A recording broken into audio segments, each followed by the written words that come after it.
Best moral stories.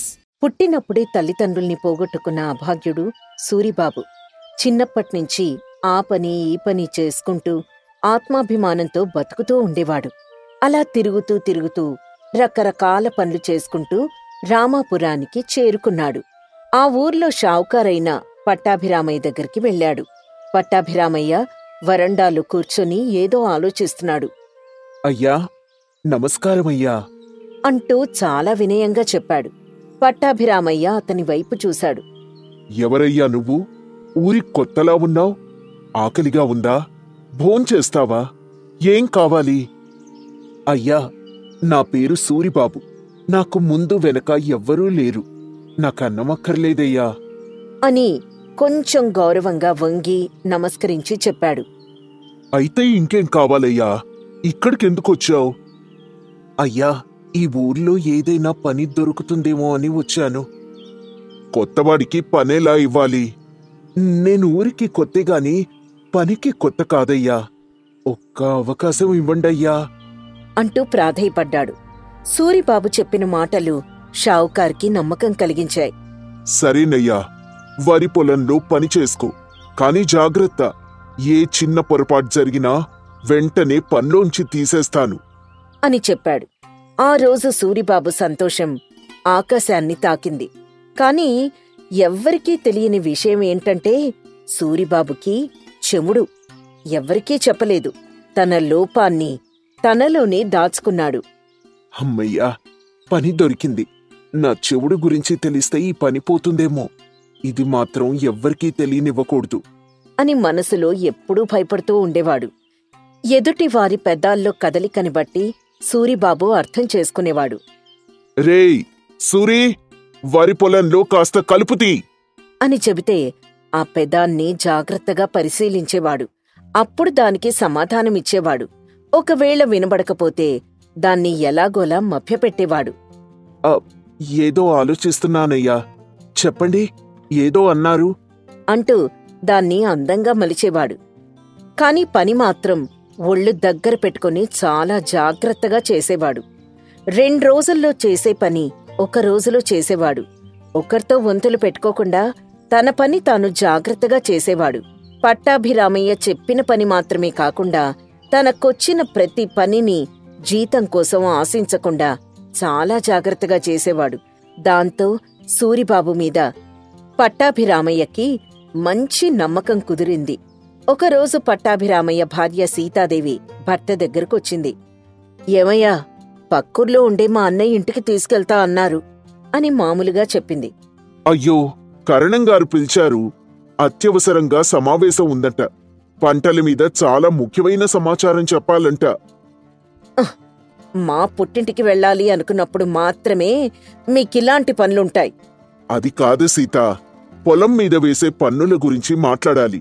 లేదంటే పన్నులు పెరుగుతాయి. తర్వాత మనకే కదా ఇబ్బంది. అయితే నేనిప్పుడేం చేయాలి? మా అన్నయ్య ఇంటికి ఎలా వెళ్ళాలి అని సహజంగా ఉండే భార్య తాలూకా అలుగుతో చెప్పింది. సరే సరే, నువ్వు మొహం అలా పెట్టకు. సూరిగాడిని తీసుకెళ్ళు. సూరిబాబా, వాడికేం తెలుసండి? వాడికొక పని చెప్తే ప్రాణం పోయినా పూర్తి చేస్తాడు. వాడి మీద నాకు పూర్తి నమ్మకం ఉంది అంటూ చాలా నమ్మకంగా చెప్పాడు. సీతాదేవి ఏం మాట్లాడకుండా మౌనంగా ఉండిపోయింది.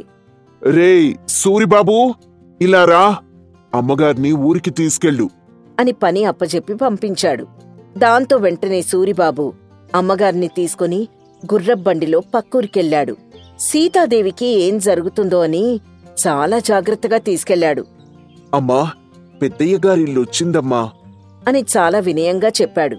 సీతాదేవికి ఎలా వచ్చామో కూడా అర్థం కాలేదు. అంత జాగ్రత్తగా నెమ్మదిగా సూరిబాబు ఆమెను తీసుకొచ్చాడు.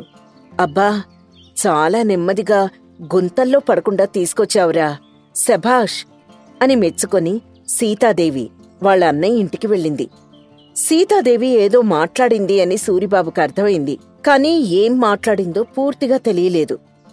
అమ్మగారు ఏం మాట్లాడారు? కొంపతీసి తిట్టారా? ఆహా, కాదు కాదు, నవ్వుతూనే మాట్లాడారు కాబట్టి తిట్టుండర్లే అని తనలో తాను అనుకున్నాడు. అయినా అమ్మగారు అంత చిన్నగా ఎందుకు మాట్లాడారు? నేనామె వైపు చూసుంటే పెదాల కదలికను బట్టి మొత్తం కనిపెట్టేసేవాణ్ణి అంటూ మనసులో అనుకుంటూ ఉన్నాడు. కాని ఎన్ని ఆలోచిస్తున్నా తను మాత్రం వాళ్ళింట్లో కూడా అన్ని పనులు చేశాడు. ఇదంతా సీతాదేవి గమనిస్తూనే ఉంది. తర్వాత సూరిబాబు సీతాదేవిని జాగ్రత్తగా తీసుకెళ్లి ఇంటికి చేర్చాడు. ఆ రోజు రాత్రి సీతాదేవి పట్టాభిరామయ్య ఈ విధంగా మాట్లాడసాగింది. ఏవండి, ఏమో అనుకున్నా కాని సూరిబాబు చాలా మంచివాడండి. చాలా జాగ్రత్తగా తీసుకెళ్లాడు. అక్కడ కూడా అన్ని పనులు చేశాడు అని మంచి అభిప్రాయం చెప్పింది. పట్టాభిరామయ్య మౌనంగా వింటున్నాడు. పొలం పనుల్లో చురుగ్గా పనిచేయడం, ఇంటి పనుల్లో తల్లో నాలుకగా ఉండడం వల్ల సూరిబాబు మీద భార్యాభర్తలిద్దరికీ నమ్మకం కుదిరింది. రేయ్ సూరిబాబు, కోడిగుడ్ల వ్యాపారం కూడా జాగ్రత్తగా చూసుకో. రేయ్ సూరిగా, ఇటుకల వ్యాపారం కూడా దగ్గరుండి చూసుకో అంటూ అన్ని వ్యాపారాలు మెల్లగా సూరిబాబుకి అప్పజెప్పాడు పట్టాభిరామ. సూరిబాబు మాత్రం ఎట్టి పరిస్థితుల్లో తన చెముడు గురించి మాత్రం ఎవ్వరికీ తెలియనివ్వలేదు. పని బాగా చేస్తూ చాలా మంచి పేరు సంపాదించుకున్నాడు. పట్టాభిరామయ్యతో మాట్లాడాలంటే ముందు సూరిబాబుతో మాట్లాడాలి అని పేరు తెచ్చుకున్నాడు. రేయ్, ఏదైనా పనుంటే సూరిబాబుని కలవండి అని పట్టాభిరామయ్య కూడా సూరిబాబుని బాగా నమ్మేవాడు. ఎంత కష్టపడినా సరే మనం ఈ పేరు పోగొట్టుకోకూడదు అంటూ సూరిబాబు ప్రతి క్షణం ఆలోచిస్తూ ఉండేవాడు. అనుకున్నట్టే నమ్మకం బాగా సంపాదించాడు. సీతాదేవి కూడా సూరిబాబుని నమ్మేది. ఈ సూరిబాబు లేకపోతే ఏ పని జరగదు. ఎక్కడున్నాడో ఏంటో. రే సూరీ అని సూరిబాబుని ప్రతిక్షణం గుర్తు చేసుకునేది. ఇది చూసి కొంతమంది సూరిబాబుని మెచ్చుకునేవారు, కొంతమంది తిట్టుకునేవారు. ఒకరోజు పట్టాభిరామయ్య సూరిబాబుని పిలిచాడు. రేయ్ సూరిబాబు అని పెద్దగా పిలిచాడు. సూరిబాబు పరిగెత్తుకుంటూ వచ్చాడు. అయ్యా చెప్పండి అయ్యా, పక్క ఊర్లో భద్రాద్రి గారు అని కరణంగారుంటారు. ఆయన కొడుక్కి మన అమ్మాయిని అడుగుతున్నారు. వాళ్ళెప్పుడొస్తారు, అమ్మాయినెప్పుడు చూస్తారో అడిగిరా అని చెప్పాడు. అయ్యా, ఇలాంటి విషయాలకి నేను వెళ్లడం మంచిది కాదు. మీరు అమ్మగారు వెళ్తే బావుంటుంది. నువ్వు కూడా మా ఇంట్లో ఒక మనిషి లాంటి వాడివేరా. వెళ్ళి పెళ్లి సంబంధం మాట్లాడ్రా అని చెప్పి పట్టాభిరామయ్య వెళ్ళిపోయాడు. యజమాని చెప్పిన మాటలకి సూరిబాబు కళ్లల్లో నీళ్లు తిరిగాయి. వెంటనే పక్కూరికి బయలుదేరాడు. చాలా దూరం నడిచి నడిచి భద్రాద్రిగారి ఇంటికి వెళ్ళాడు. అప్పటికి భద్రాద్రిగారు తన భార్యతో ఏదో విషయం గురించి కోపంగా మాట్లాడుతూ ఉన్నారు. ఏంటే, జాతరకి 2 బస్తాల బియ్యం ఇచ్చినందుకు ఓ మాట్లాడుతున్నావు? మనకున్న దాంట్లో 2 బస్తాలు పోతే ఏమైంది? 2 బస్తాలు? మీకు 2 బస్తాలు మాత్రమే. రేపవి 200 బస్తాలవుతాయి అంటూ భార్య అరుణ ఏదో ఒక దానిమీద గొడవ పడుతూనే ఉంది. భద్రాద్రి భార్యతో గొడవ పడుతూ ఉండగా సూరిబాబు అక్కడికొచ్చాడు. అయ్యా, నేను పట్టాభిగారి ఇంట్లో పాలేర్ని. మా అమ్మాయి గారిని చూసుకోవడానికి ఎప్పుడొస్తారు అని కనుక్కోడానికొచ్చాను అని చాలా సౌమ్యంగా అడిగాడు. భార్య మీద ఉన్న కోపంతో భద్రాద్రి కొంచెం చిరాగ్గా సమాధానం చెప్పాడు. వచ్చే విజయదశమి రోజు వస్తాండే, వెళ్ళా అంటూ వేగంగా చెప్పి వెళ్ళిపోయాడు. భద్రాద్రి ఏం చెప్పాడో సూరిబాబుకి అర్థం కాలేదు. కోపంగా చెప్పడంతో వాళ్ళకిష్టం లేదు అని అనుకున్నాడు.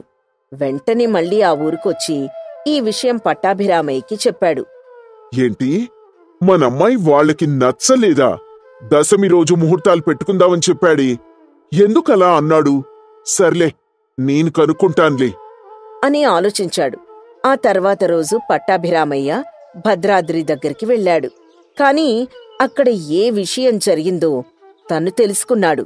సూరిబాబు పొలంలో పనిచేస్తుండగా ఒక వ్యక్తి పరిగెత్తుకుంటూ వచ్చాడు. రేయ్, ఏంట్రా, యజమాని నీ మీద కోపంగా ఉన్నారు. భద్రాద్రి గారింట్లో ఏదో తప్పు జరిగిందట కదా అనగానే సూరిబాబుకి చాలా బాధ కలిగింది. ఈ రోజుతో తన పని అయిపోయిందని సూరిబాబుకి అర్థమైంది. నా చెవుడి గురించి ఈయనకి తెలిసిపోతుందేమో, నన్ను చంపేస్తాడు అనుకుని అక్కడ్నించి భయపడి వెళ్ళిపోయాడు. అలా పరిగెడుతూ పరిగెడుతూ నది దగ్గరికి వెళ్ళాడు. రాత్రంతా అక్కడే కూర్చుండిపోయాడు. అర్ధరాత్రి పట్టాభిరామయ్య, సీతాదేవి అక్కడికొచ్చారు. వాళ్ళని చూడగానే సూరిబాబు వాళ్ళ కాళ్లమీద పడ్డాడు. అయ్యా, నన్ను క్షమించండయ్యా. నాకు చెవుడు ఉందని తెలిస్తే మీరు పనిలోంచి తీసేస్తారని అబద్ధమాడాను అని చెప్పాడు. పట్టాభిరామయ్య, సీతాదేవి ఇద్దరూ కలిసి సూరిబాబుని ఇంటికి తీసుకెళ్లారు. తర్వాత రోజు ఉదయాన్నే సూరిబాబుని పిలిచారు. సూరిబాబు, రాత్రి మాట్లాడితే నీకు పెదాలు కనపడవని ఇప్పుడు మాట్లాడుతున్నాను. మా అమ్మాయిని పెళ్లి చేసుకుంటావా అని నేరుగా అడిగేశాడు పట్టాభిరామయ్య. సూరిబాబు కాలి కింద భూమి ఒక్కసారిగా కంపించింది. నీలో ఉన్న లోపాన్ని దాచిపెట్టుకుని ఎందుకు నీలోనే నువ్వు మగ్గిపోయావు అని అడిగింది సీతాదేవి. లోపాల్లేని మనిషి భూమ్మీద ఎవ్వరూ ఉండర్రా. నేను పనికి పెట్టుకున్నది నీ పనితనం చూసి కాని, నీ అందం చూసి కాదు, నీ లోపం చూసి కాదు. ఈ సంబంధం చెడిపోవడం వల్ల మాకు మంచే జరిగింది. మా అమ్మాయి మనసులో నువ్వున్నావని తెలిసింది అనగానే సూరిబాబు ఆశ్చర్యపోయి అలాగే చూస్తూ ఉండిపోయాడు. నేను అమ్మగారు మాట్లాడుకున్నాం. మా కొడుకుల్లేరు. నీలాంటి మంచోడికి నా కూతుర్నిస్తే మా కళ్ల ముందు చిలక గోరింకల్లాగా ఉంటారు అంటూ తన మనసులో మాట చెప్పాడు. సూరిబాబు తెలియకుండానే తలూపేశాడు. సూరిబాబు ఆ తర్వాత తన భార్యని పోషిస్తూ అత్తామామల్ని అమ్మా నాన్నల్లా చూసుకుంటూ వ్యాపారాన్ని 3 పువ్వులు 6 కాయలుగా నడిపించాడు. అలా ఆ చెవిటి మాలుకమైన సూరిబాబు షావుకారు సూరిబాబయ్యాడు. మనలో ఉన్న లోపాల్ని పక్కన పెట్టి ఉన్న ప్రతిభను గుర్తిస్తే ఖచ్చితంగా మనం గొప్పవాళ్లమవుతామనేందుకు ఈ కథ ఒక ఉదాహరణ. అనగనగా శివరామపురం అనే గ్రామంలో సురేష్, మల్లేష్ అనే స్నేహితులుండేవారు.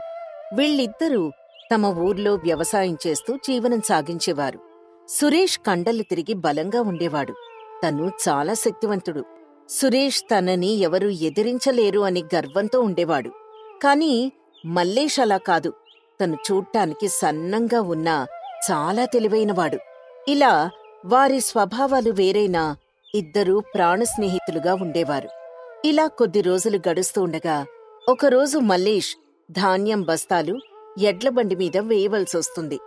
దీంతో మల్లేష్ ఒక ఉపాయం ఆలోచించి అటుగా వెళ్తున్న సురేష్తో, సురేష్, నువ్వు చూడ్డానికి బలంగా ఉన్నా నీలో అంత శక్తి లేదని నాకనిపిస్తోంది. ఏంటి? నన్ను శక్తిహీనుడని అంటావా నువ్వు? ఎందుకలా అంటున్నావు? అయితే సరే, నేను చెప్పింది చేస్తే నువ్వు బలవంతుడివి అని నేను ఒప్పుకుంటాను. సరే చెప్పు, నేనేం చేయాలో? నువ్వు చెప్పిన పని చేసే నేనెంత శక్తివంతుణ్ణో నీకు నిరూపిస్తాను. మరేం లేదు మిత్రమా. ఇదిగో ఇక్కడున్న ధాన్యం బస్తాల్ని తీసుకెళ్లి ఆ ఎడ్ల బండిలో వేయాలి. హోస్, అంతేనా? ఇది నాకు చిటికలో పని చూడు. ఇప్పుడెలా వేస్తాను అంటూ సునాయాసంగా ధాన్యం బస్తాలను తీసుకెళ్లి గబగబా బండిలో వేసేస్తాడు. నువ్వు చాలా తేలిగ్గా వేగంగా ఈ పని పూర్తి చేశావు. ఇప్పటికైనా ఒప్పుకుంటావా నేను బలవంతుణ్ణని? ఆ ఒప్పుకుంటాను సురేష్ అంటూ తన పని పూర్తయినందుకు మనస్సులో సంతోషపడుతూ ఉంటాడు. ఇలా మల్లేష్ తన తెలివితేటలతో పనులన్నీ పూర్తి చేసుకుంటూ ఉంటాడు.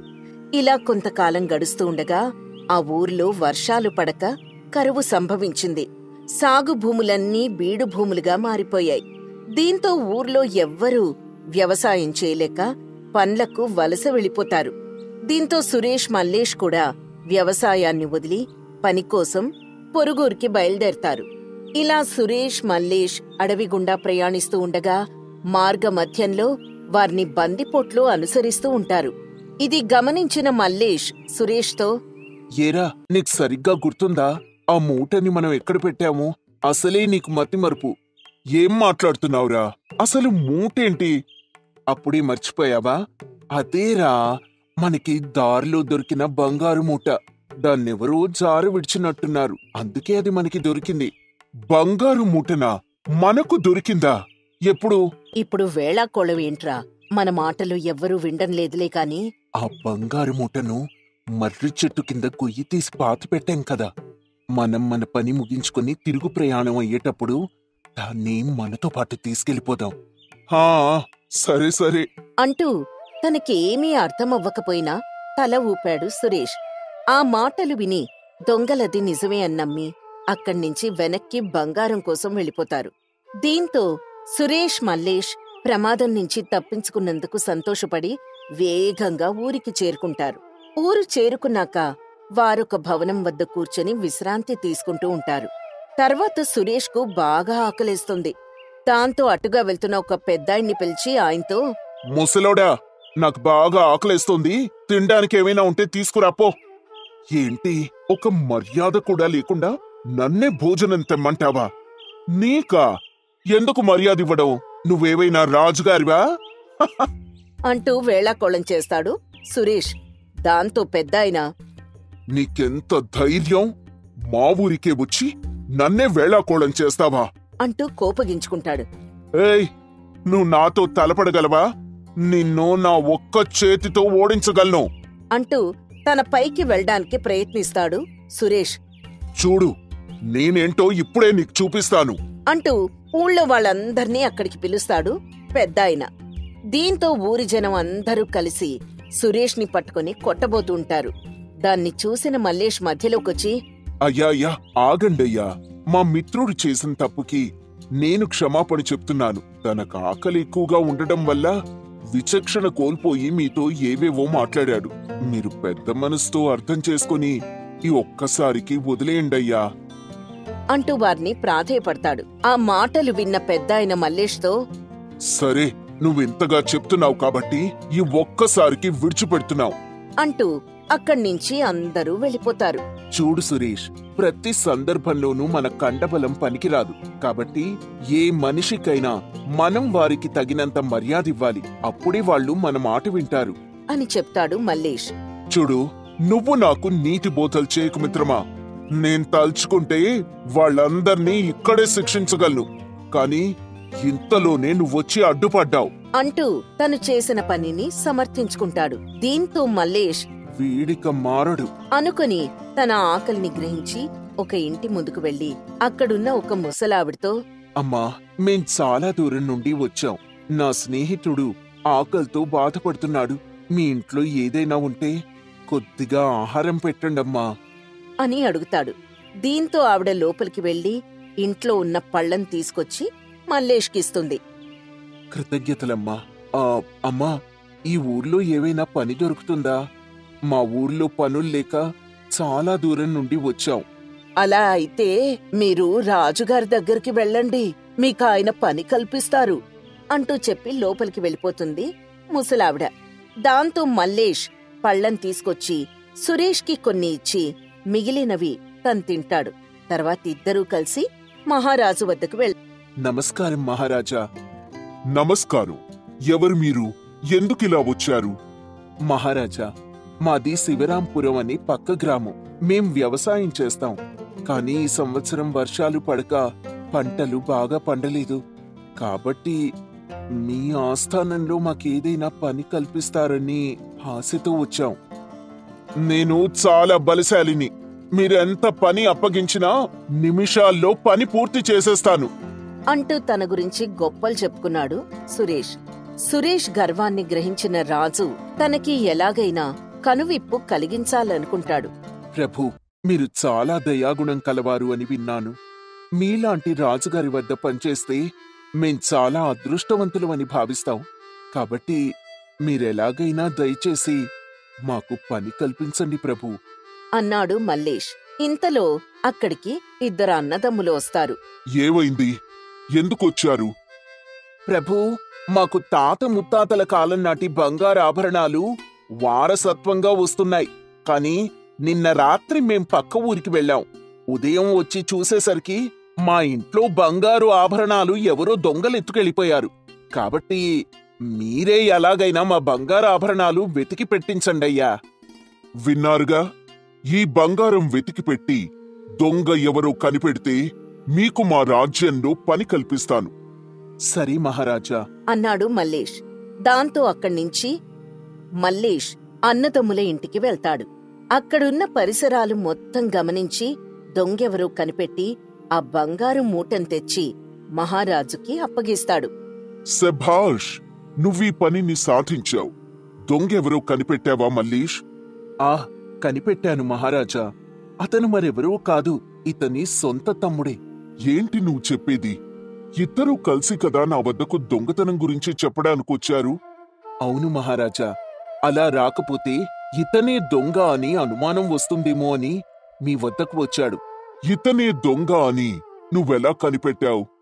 మహారాజా, ఈ బంగారు ఆభరణాలన్నీ తన భార్య మొత్తం తనకే కావాలని కోరిక కోరడంతో ఇతను ఆ రాత్రి తన అన్నతో ఊరికి వెళ్ళినట్టు నటించాడు. వాళ్ళ అన్నయ్య పడుకున్నాక తను మరల గ్రామానికొచ్చి ఆ బంగారాన్ని మొత్తం వాళ్ళ ఇంటి వెనుక భాగంలో పాతిపెట్టాడు. ఇదంతా నిజమే అని నిరూపించడానికి నీ వద్ద ఆధారాలేవైనా ఉన్నాయా? ఉన్నాయి మహారాజా. నేను వాళ్ళింటికి వెళ్ళినప్పుడు అతను గొయ్యి తీసేందుకు వాడిన వస్తువులు మట్టి అంటుకొని కనిపించాయి. పైగా ఈయన ఆభరణాలు పాతిపెట్టిన చోట ఒక గొలుసు బయట పడిపోయింది. తొందరపాట్లో అది తను చూసుకోలేదు. మట్టి తవ్వడం వల్ల వేళ్ల గోళ్లలో కూడా మట్టి ఉంది. అలా తనే దొంగ అని నేను కనిపెట్టాను మహారాజా అని రాజుగారికి జరిగింది మొత్తం చెప్పాడు మల్లేష్. దీంతో మహారాజు చాలా సంతోషించి, భళా, నువ్వు చాలా బుద్ధిబలంతో చాలా తేలిగ్గా దొంగ ఎవరో కనిపెట్టావు. నీ తెలివితేటలను నేను అభినందిస్తున్నాను మల్లేష్ అని మల్లేష్ని పొగుడ్తాడు. మహారాజా, నాక్కూడా ఏదైనా పని అప్పగించండి. నేను కూడా ఇంతకంటే తేలిగ్గా ఆ పనిని పూర్తి చేస్తాను అన్నాడు సురేష్. దాంతో మహారాజు బాగా ఆలోచించి, సరే సరే, ఇక్కడ ఉన్న ఏనుగుని చూశావు కదా, ఇది కొద్ది కాలంగా ఆహారం ఏమీ తీసుకోవడం లేదు. కాబట్టి ఇది ఎలాగైనా ఆహారం తీసుకునేలా చెయ్యి. ఓస్, ఇంతేనా? నాకిదంతా క్షణంలో పని చూడండి. ఇప్పుడే దానికి ఆహారం పెట్టి మీతో శభాష్ అనిపించుకుంటాను అంటూ సురేష్ ఆహారం పట్టుకుని ఏనుగు దగ్గరికి వెళ్తాడు. అది కొద్ది కాలంగా ఆహారం తినకపోవడం వల్ల చాలా నీరసించిపోయింది. సురేష్ దాని వద్దకు వెళ్లి ఆహారాన్ని పెడతాడు. కాని అది మాత్రం ఆహారాన్ని కొంచెం కూడా తీసుకోదు. దీంతో సురేష్ ఒక కర్ర తీసుకుని దాన్ని ఇష్టం వచ్చినట్టు కొడతాడు. నీరసంతో ఉండడం వల్ల ఏనుగుకు బాగా దెబ్బలు తగిలి అది గట్టిగా అరుస్తుంది. కాని సురేష్ మాత్రం ఆపకుండా ఇంకా గట్టిగా కొడుతూనే ఉంటాడు. ఆ దెబ్బలను భరించలేక ఏనుగు ఒక్కసారిగా లేచి సురేష్ మీదికి వస్తుంది. దాంతో అక్కడున్న భటులు సురేష్ని వెనక్కి తీసుకుని వచ్చేస్తారు. మహారాజు మల్లేష్ని పంపించి ఏనుగుకి ఆహారం పెట్టించమంటాడు. మల్లేష్ అక్కడున్న ప్రజల సాయంతో ఆ ఏనుగు గురించి తెలుసుకుని తర్వాత దానికి ఆహారం తినిపించి వస్తాడు. నువ్వెలా ఈ పని చేయగలిగావు?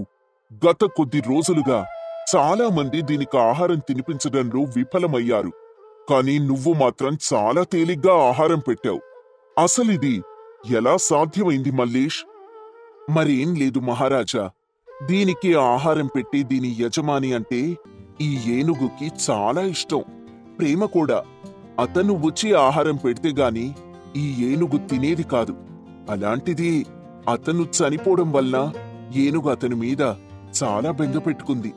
దాంతో అది ఎవరు వచ్చి ఆహారం పెట్టినా కూడా తినలేదు. మరి నువ్వేం చేసే ఆహారాన్ని పెట్టావు?